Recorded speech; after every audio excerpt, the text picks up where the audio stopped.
2025 में सिर्फ 35 to 40 days बाकी हैं। ये बहुत ही क्रूशियल टाइम है एक नीट एस्पिरेंट के लिए। एक तरीके से हम ये भी बोल सकते हैं ना कि ये बहुत ही इस टाइम पे बहुत ज़्यादा डीमोटिवेशन, सेल्फ डाउट और कॉन्फिडेंस लो रहता है बच्चों का, क्योंकि इतने कम टाइम बच्चे हैं, इसमें समझ नहीं आता कि अपने को रिवीजन कैसे करना है, मॉक टेस्ट कैसे देने हैं, इन सारी चीज़ों को मैनेज कैसे करना है। So hello everyone, this is Jyoti, welcome back to the channel. So आज की वीडियो में हम इसी टॉपिक पे बात करेंगे कि ये 35 टू 40 डेज हैं जो अपने पास नीट 2025 के लिए, इसमें अपने को सारे सिलेबस का रिवीजन प्लस मॉक टेस्ट दोनों को कैसे मैनेज करना है। सो बिना टाइम वेस्ट किए वीडियो को स्टार्ट करते हैं। और सबसे पहले ये बात करते हैं कि अपने पास जो 40 डेज है तो उसमें से 10 डेज हटा दो।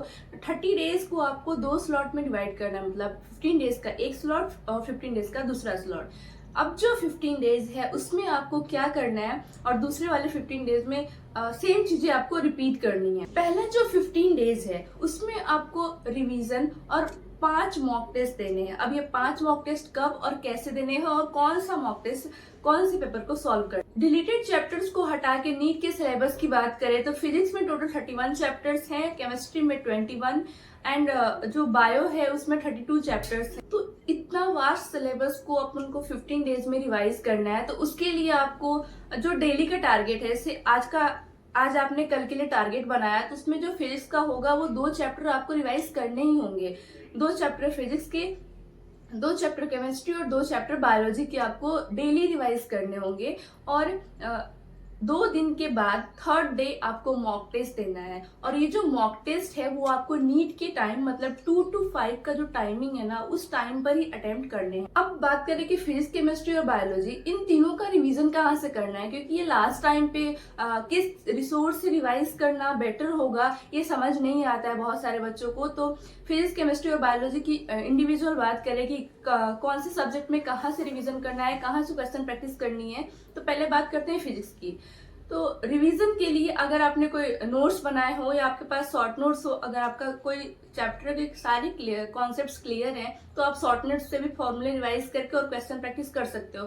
क्वेश्चन प्रैक्टिस के लिए फिजिक्स में आप PYQs ही सॉल्व करो या फिर फिंगर टिप्स भी यूज कर। अब बात करें केमिस्ट्री की, तो केमिस्ट्री में जो ऑर्गेनिक केमिस्ट्री है और इनऑर्गेनिक केमिस्ट्री है, ये दोनों आपको टोटली NCERT से ही पढ़नी है और क्वेश्चन प्रैक्टिस के लिए PYQs ही सॉल्व करने हैं। अब ऐसा है ना कि मतलब सारे सब्जेक्ट में मैं बस PYQ ही बोल रही हूँ, लेकिन ये जब आप PYQ करोगे तो ये बहुत इफेक्टिव होगा आपके लिए। आपको लास्ट में समझ आएगा कि PYQ ही क्यों बोला था सॉल्व करने के लिए। जब आप PYQ सॉल्व करोगे तो आपको पता चलेगा कि नीट का पैटर्न कैसा है और कैसे क्वेश्चन आते हैं। जो हर साल जो नीट एग्जाम होता है ना, उसमें क्वेश्चन सेम ही रहते हैं, मतलब जो कॉन्सेप्ट्स पे क्वेश्चन पूछे गए हैं, जिस तरह से क्वेश्चन फ्रेम है वैसा ही रहता है, लेकिन बस वैल्यू वगैरह चेंज कर। आप प्रीवियस ईयर नीट का पेपर देख सकते हो। फिजिकल केमिस्ट्री में अगर आपने किसी चैप्टर के नोट्स बनाए हैं तो नोट्स से पढ़ सकते हो, या फिर आप NCERT से ही पढ़ सकते हो अगर आपने नोट्स नहीं बनाया तो। उसमें फिजिकल केमिस्ट्री में तो ऐसा रहता है कि कुछ चैप्टर को अपन को टोटल NCERT से ही पढ़ना पड़ता है और कुछ चैप्टर ऐसे होते हैं न्यूमेरिकल वाले जो अपने को नोट्स से पढ़ना होता है। लेकिन आप जो क्वेश्चन है फिजिकल केमिस्ट्री का, वो NCERT का जो इंटेक्स्ट क्वेश्चन है, वो एक्सरसाइज इंटेक्स्ट क्वेश्चन, वो सारे आपको करने हैं, प्लस PYQs आपको सॉल्व करने हैं। बायो में नो डाउट आपको पूरी NCERT ही पढ़नी है, प्लस आपको PYQs सॉल्व करनी है। लेकिन अगर आपके ऑप्शन वाले क्वेश्चन या स्टेटमेंट वाले क्वेश्चन गलत होते हैं तो उसके लिए मैं एक बुक बता रही हूँ, NCERT वर्ड टू वर्ड, जो नीट का जेईई की पब्लिकेशन है, उससे आप सॉल्व कर सकते हो। इससे आपके जो सिली मिस्टेक्स वगैरह हैं और जो स्टेटमेंट वाले क्वेश्चन है उसमें मिस्टेक्स कम होंगी। ये अपन ने टोटल रिवीजन की बात कर ली कि इंडिविजुअल सब्जेक्ट में किस चीज से रिवाइज करना और कहाँ से क्वेश्चन प्रैक्टिस करनी है। अब बात करते हैं मॉक टेस्ट की, कब देनी है और कैसे। जो 15 डेज का स्लॉट है आपका, पहला स्लॉट जो 15 डेज का है, उसमें 2-2 दिन के गैप पर आपको एक मॉक टेस्ट देने हैं, मतलब हर थर्ड डे आपको मॉक टेस्ट देने हैं और वो भी 2 से 5 के बीच में ही देना है। इसको आप अच्छे से याद रखना कि आपको जो मॉक टेस्ट है वो 2 से 5 के बीच में ही देना है। जो आपका नीट एग्जाम का टाइमिंग है उसी टाइम पर आपको मॉक टेस्ट अटेम्प्ट करने हैं। मॉक टेस्ट में अगर आपने किसी कोचिंग का टेस्ट सीरीज ज्वाइन किया है तो वहाँ की टेस्ट सीरीज दे सकते हो, लेकिन उसके अलावा मैंने जैसा बोला कि 2 दिन के गैप पर आपको हर थर्ड डे मॉक टेस्ट देनी है। अगर आपको ऐसा लग रहा है कि जो कोचिंग में टेस्ट सीरीज ज्वाइन किया वो बहुत गैप पर है और अभी आपको 2 दिन के गैप पर देने, अभी मैंने जैसा बोला कि आपको हर थर्ड डे मॉक टेस्ट देना है, तो आपके पास अगर लगे कि मॉक टेस्ट तो है ही नहीं, हमारे पास कोई पेपर ही नहीं, तो क्या सॉल्व करेंगे, तो आपके पास पेपर नहीं है तो आप गूगल से जो नीट प्रीवियस ईयर का पेपर है वो डाउनलोड करो, उसका पीडीएफ, और वो सॉल्व करो। अगर आपने कोई भी टेस्ट सीरीज ज्वाइन नहीं किया है तो ज्वाइन कर सकते हो, या फिर नहीं भी करोगे तो कोई दिक्कत नहीं है। आप नीट प्रीवियस ईयर का जो पेपर है उसकी पीडीएफ डाउनलोड करो और उसी को बार बार, मतलब 5 साल का जो प्रीवियस 5 ईयर के पेपर है नीट का, उसको डाउनलोड कर लो और उसी को सॉल्व करो, उतना इनफ है आपके। जो नेक्स्ट 15 डेज है, ये सेम चीजें जो मैंने बताई 15 डेज के लिए, वो आपको नेक्स्ट 15 डेज में भी रिपीट करनी है। अब जो लास्ट के 5 या 10 डेज है उसमें आपको मैंने बताया कि डेली एक मॉक टेस्ट अटेम्प्ट करने हैं, प्लस उसकी एनालिसिस भी करनी है सेम डे। मॉक टेस्ट आप जब भी अटेम्प्ट करो ना तो आपको 2 से 5 के बीच में ही करनी है। जो भी आपने मॉक टेस्ट का पेपर अटेम्प्ट किया हो, चाहे वो आपने नीट के प्रीवियस ईयर का पेपर सॉल्व किया हो, चाहे आपने कोचिंग में जाके दिया हो पेपर ऑफलाइन या ऑनलाइन मोड में, सेम डे उस पेपर की एनालिसिस करनी है कि आपने कौन कौन सी मिस्टेक्स करी हैं, कितने सिली मिस्टेक्स हो रहे हैं, कितने कॉन्सेप्चुअल मिस्टेक्स हो रहे हैं। अब ये जो 5 से 10 दिन है, क्या इसमें अपने को रिवीजन नहीं करना है। जो भी आपने मॉक टेस्ट दिए हैं ना, उसका जो भी क्वेश्चन गलत हुए हैं, कॉन्सेप्चुअल मिस्टेक है या सिली मिस्टेक है, जिस भी रीजन से कोई भी मिस्टेक हुई हो, उसमें बबल फिलिंग में हो, आपको सब कुछ नोट करना है कि आप कहाँ मिस्टेक कर रहे हो।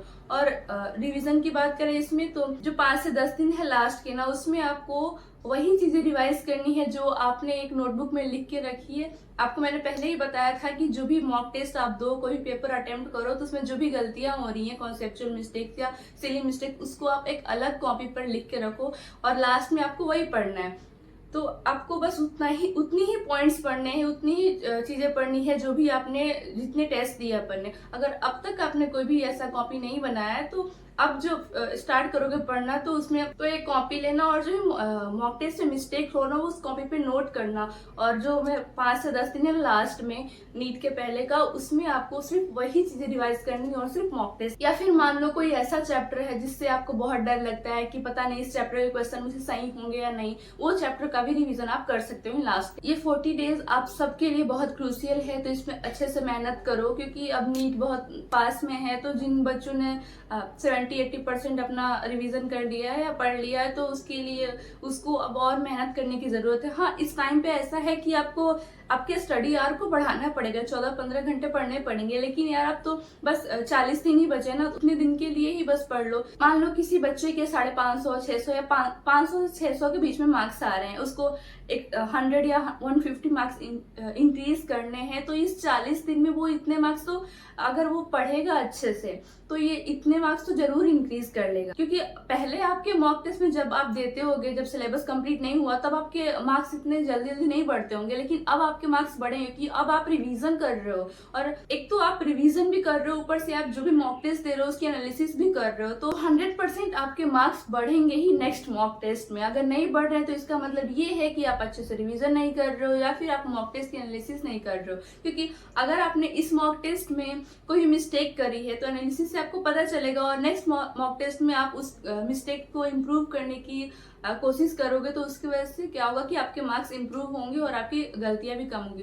क्या होता है कि हर बार ऐसा होता है कि जैसे मान लो 100 क्वेश्चंस हैं, उसमें से 80 क्वेश्चन अपने को बिल्कुल अच्छे से आता है, अपने को पूरा कॉन्फिडेंस है कि हाँ ये क्वेश्चन अगर मैंने टिक किया तो ये सही होगा। और उसके अलावा जो 20 क्वेश्चंस है ना, वो अपन ऐसा सोचते हैं ना, कोई लालच में आके कि अगर ये 20 क्वेश्चन भी कर देंगे तो 100 के 100 क्वेश्चन सही हो जाएंगे। लेकिन मान लो आपके वो 20 क्वेश्चन में से कुछ क्वेश्चन गलत हो गए, तो आपके नेगेटिव मार्किंग भी तो है नीट में, तो मार्क्स भी तो नहीं आएंगे ना, जितने आपके आ रहे थे उससे भी कम आ रहे हैं। तो लालच मत करो ज्यादा मार्क्स लाने के लिए। जितने आपको आते हैं क्वेश्चन, जिसपे आपको कॉन्फिडेंस है कि ये क्वेश्चन सही होगा, उसी क्वेश्चन को अटेम्प्ट। और अगर आपको मॉक टेस्ट और रिवीजन को मैनेज करने में प्रॉब्लम आ रही हो, या फिर आपको मेंटरशिप ज्वाइन करना हो, तो लास्ट वीडियो में मैंने बताया था कि बहुत ही मिनिमम प्राइस में है, सिर्फ 499 प्राइस है, तो आप मेंटरशिप ज्वाइन कर सकते हो। और उसके लिए आप टेलीग्राम पर डीएम कर सकते हो। टेलीग्राम की लिंक मैंने डिस्क्रिप्शन में दे रखी है। Thank you.